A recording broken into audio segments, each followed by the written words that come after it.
Hello everyone, this is Tajin. Welcome back to my channel. আজকে চলে এসেছি নাটোর, আর নাটোরে আজকে ঘুরতে যাচ্ছি পাটুলে। পাটুলের মিনি কক্সবাজারটা দেখার খুব ইচ্ছে আছে। আশা করছি আজকে আপনাদের সাথেও ভিডিওটা শেয়ার করতে পারবো। স্টেশন থেকে নেমেই আমরা একটা অটো নিয়েছি, আর এই অটোটাতে করেই আমরা এখন যাচ্ছি হালতির বিল, যেটা নাটোর সদর থেকে 10 কিলোমিটার উত্তরে নলডাঙ্গা ডাঙ্গার অন্তর্ভুক্ত। তো যাই হোক, এই বিলটা কিন্তু বাংলাদেশের দ্বিতীয় বৃহত্তম বিল। অটোতে করে আমরা চলেছি এবং কিছুটা এগিয়ে গিয়েই দেখলাম খাজুর পাটুলার যে রাস্তাটা আছে সেখানে একটা বিলবোর্ড, যেখানে লেখা পাটুল মিনি কক্সবাজার। যাই হোক, সেই রাস্তা ধরেই আমরা চলেছি। নাটোরে যে উত্তরা গণভবন আছে সেটাও কিন্তু এই একই রাস্তাতেই আছে। তো যাই হোক, আমরা চলেছি। আর এই যে দেখেন, রাস্তায় সংস্কারের কাজ চলছে, যে কারণে রাস্তা ঠিক এই অবস্থা। আশা করছি খুব দ্রুতই এই রাস্তার সংস্কারটা হয়ে যাবে। এত দারুণ একটা পর্যটন কেন্দ্র, রাস্তাটা আসলেই সুন্দর হওয়া জরুরি। আশা করছি এটা খুব দ্রুতই হয়ে যাবে। যাই হোক, আমরা চলে এসেছি পাটুলে এবং দেখেন সারি সারি নৌকা বাঁধা রয়েছে ঘাটে। এখন রাস্তার দুই পাশে যদি আপনার চোখ যায়, যেদিকেই চোখ যাবে দেখবেন খাবারের দোকান। এখানে বিভিন্ন ধরনের খাবার আছে, শুটকি দিয়ে, মাছ দিয়ে বিভিন্ন তৈরি খাবার, মুখরোচক খাবার। তারপরে এই যে লেবু পানি, জিলাপি, মিষ্টি জাতীয় খাবার, বিভিন্ন ধরনের খাবারই আসলে রাস্তার দুই পাশে বসেছে।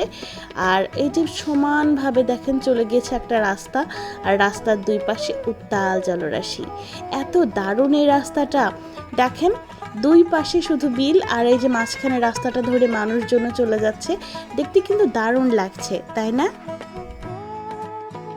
এই সুযোগে আমিও একটু পা ভিজিয়ে নিলাম।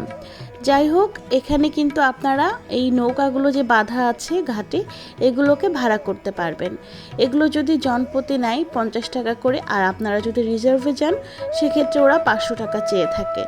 যাই হোক, আমরা 450 টাকা পর্যন্ত দাম দর ঠিক করে নৌকাটা, শুধুমাত্র আমরা এই 3 জনই থাকবো, আর কাউকে নিচ্ছি না, এরকমভাবেও আপনারা ভাড়া নিতে পারেন। তো 450 টাকায় আমরা এখন পুরো এই বিলটা ঘুরে দেখব। এখানে 4টা গ্রাম ঘুরে দেখাবে। এরপরে হচ্ছে ওখানে একটা জিরো পয়েন্ট আছে, যেখানে আমরা নামতে পারবো, এবং কাঠের সেতু আছে, ওটাও দেখে আসতে পারবো। তো আমরা একটা নৌকা ভাড়া নিয়েছিলাম এবং সেটাতে এখন উঠছি।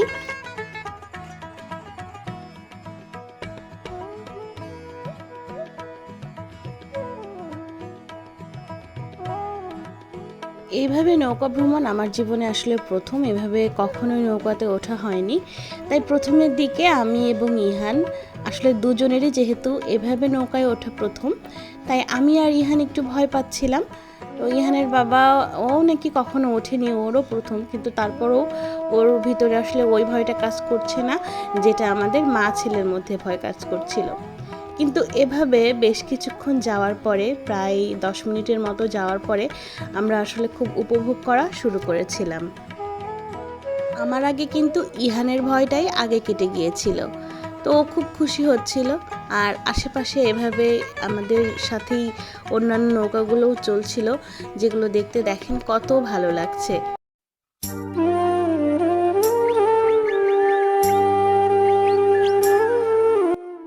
দুই ধারে উত্তাল জলরাশি, আর মাঝখানে আমরা।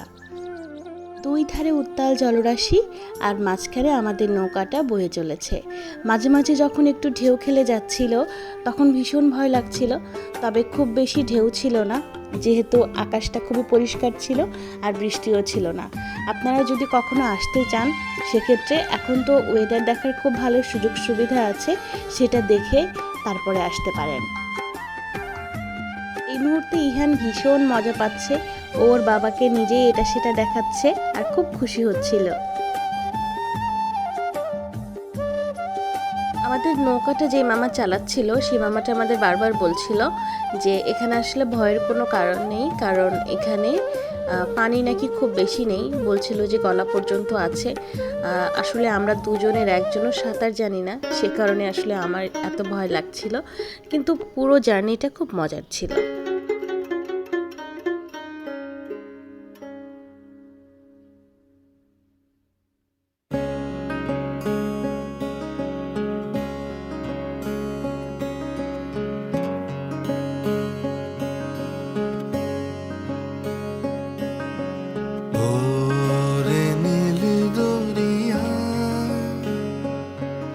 আমাদের দে ছাড়িয়া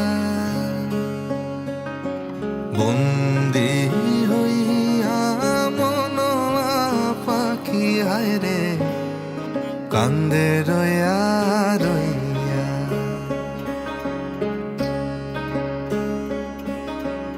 ওরে নীল দরিয়া আমায় দে ছাড়িয়া। বিলের মাঝখানে মাঝখানে দেখেন দ্বীপের মতো এরকম ছোট ছোট অনেকগুলো গ্রাম আছে। এখানে 4টা গ্রাম আছে। তো এই গ্রামগুলো দেখেন দেখতে এত ছবির মতো সুন্দর। তবে আমাদের কাছে এটা খুব উপভোগ্য এবং খুব সুন্দর বিষয় হলেও আমার মনে হয় যারা আসলে এখানে এরকম পানিবন্দী আছে বা এখানে যারা থাকে তাদের কাছে বিষয়টা কষ্ট হলেও হতে পারে। তবে অনেকেই যারা এই গ্রামে আছে তারা মাঝে মাঝে এই যে নৌকা থেকে চলাচল করে, ওদের সাথে কথা বলছিলাম। ওরা বলছিল যে এটা আসলে আমাদের অভ্যাস হয়ে গেছে, যেটা আসলে আমাদের কাছে খুব একটা খারাপ বিষয় লাগে না, বরং আমাদের কাছে ভালোই লাগে। তো জানি না কতটুকু আসলে কি, তবে আমার কাছে গ্রামগুলো এই পানির মধ্যে থেকে দেখতে এত সুন্দর লাগছিল, ইচ্ছে হচ্ছিল গ্রামটাকে একটু ঘুরে দেখবো। আসলে সেই সুযোগটা হয়নি। আমরা এখন এখান থেকে চলে যাচ্ছি 0 পয়েন্টে। ওখান থেকে গিয়ে তারপর কিছুটা ঘোরাঘুরি করে আবার ফিরে আসবো।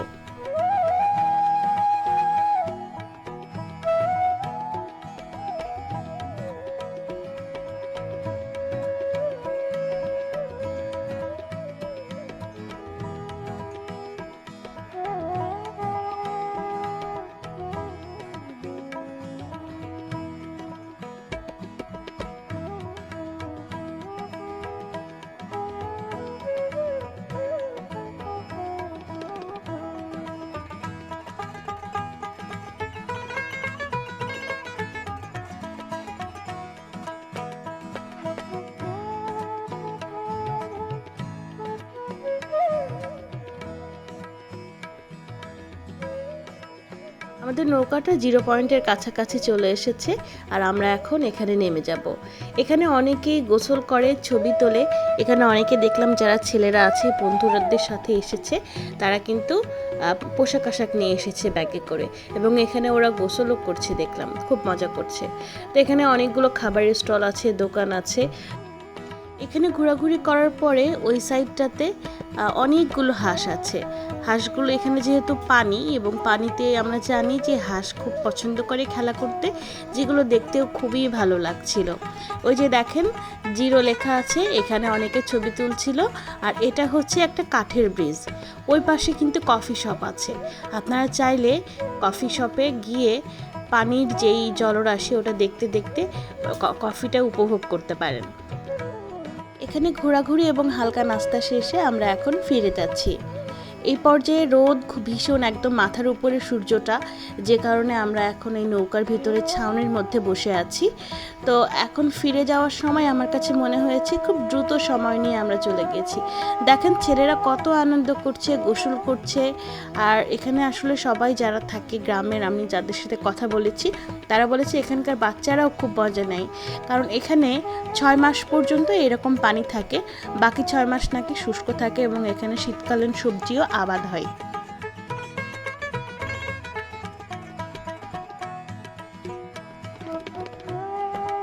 আকাশটা দেখতে এত দারুণ লাগছিল, নীল আর সাদা মিলে দেখে মনে হচ্ছিল যেন কেউ একটা রং তুলি দিয়ে এঁকে দিয়েছে, তাই না? আমাদের নৌকাটা খুব পাড়ে ভিড়ে যাচ্ছে, একদম দেখেন ঘাটে চলে এসেছে। ওই যে দেখা যাচ্ছে আমরা এখান থেকে উঠেছিলাম, তো এখন আমরা নেমে যাচ্ছি। নেমে যাওয়ার পর আসলে যেহেতু এখন দুপুরবেলা আর প্রচণ্ড মাথার উপরে একদম রোদ উঠেছে, গলাটা শুকিয়ে গিয়েছিল, সামনেই কিন্তু লেবু পানি ছিল। তো আমরা এখান থেকে লেবু পানি খেয়েছি 1 গ্লাস মতো। তো এটা বেশ ভালো ছিল। যদিও জানি না ইহানের বাবা আমাদের এই পানিটা আসলে খেতেই দিতে চায় না, বলে এখানকার বরফগুলো ভালো হবে কিনা, কিন্তু তারপরও আমরা খেয়েছি, ভালো লেগেছে। ইহানের বাবা খায়নি, আমি আর ইহান খেয়েছি। তো এখান থেকে আমরা এখন চলে যাচ্ছি দুপুরে খাবার দাবার খাওয়ার জন্য। এই যে দেখেন এটা হচ্ছে উত্তরা গণভবন, এই রাস্তা ধরেই কিন্তু আমরা গিয়েছিলাম পাটুলে। তারপরে ওখানে আশেপাশে জিজ্ঞেস করেছি ভালো খাবার হোটেল কোনটা, যারা আমাদের সাজেস্ট করেছে বলেছে এখানে প্রচুর হোটেলটা নাকি খুব ভালো খাবার দেয়। তো আমরা সেখানে চলে গিয়েছি। সরি, এটা প্রচুর হোটেল, আমি পুচু বলেছি। তো যাই হোক, এই প্রচুর হোটেলে আপনারা যদি কখনো এখানে আসেন খেয়ে দেখতে পারেন, খাবারগুলো আমার ভালো লেগেছে। আমরা একটা সবজি নিয়েছিলাম আর গরুর মাংস এবং কাবাব নিয়েছিলাম, যেগুলো খেতে খুব মজা ছিল। আমরাও খাওয়া দাওয়া করে আমাদের আজকের ট্রিপটা আসলে এখানেই শেষ হচ্ছে। সবাই ভালো থাকবেন, সুস্থ থাকবেন। আপনাদের জন্য রইল অনেক অনেক মন থেকে দোয়া এবং ভালোবাসা। আমরা আসলে এখানে দুপুরে খাওয়া দাওয়া শেষ করে আবারও ট্রেনে ফিরে গিয়েছি। তো এখানকার মাংস এবং সবজিগুলো সবই খুব মজা ছিল। আপনারা কোনো একদিন আসলে ট্রাই করে দেখতে পারেন। তো এখন ফিরে যাচ্ছি, দেখা হবে অন্য কোনো দিন নতুন কোনো ভ্লগে বা নতুন কোনো রান্নার ভিডিওতে। সেই পর্যন্ত সবাই ভালো থাকবেন, সুস্থ থাকবেন। আল্লাহ হাফেজ।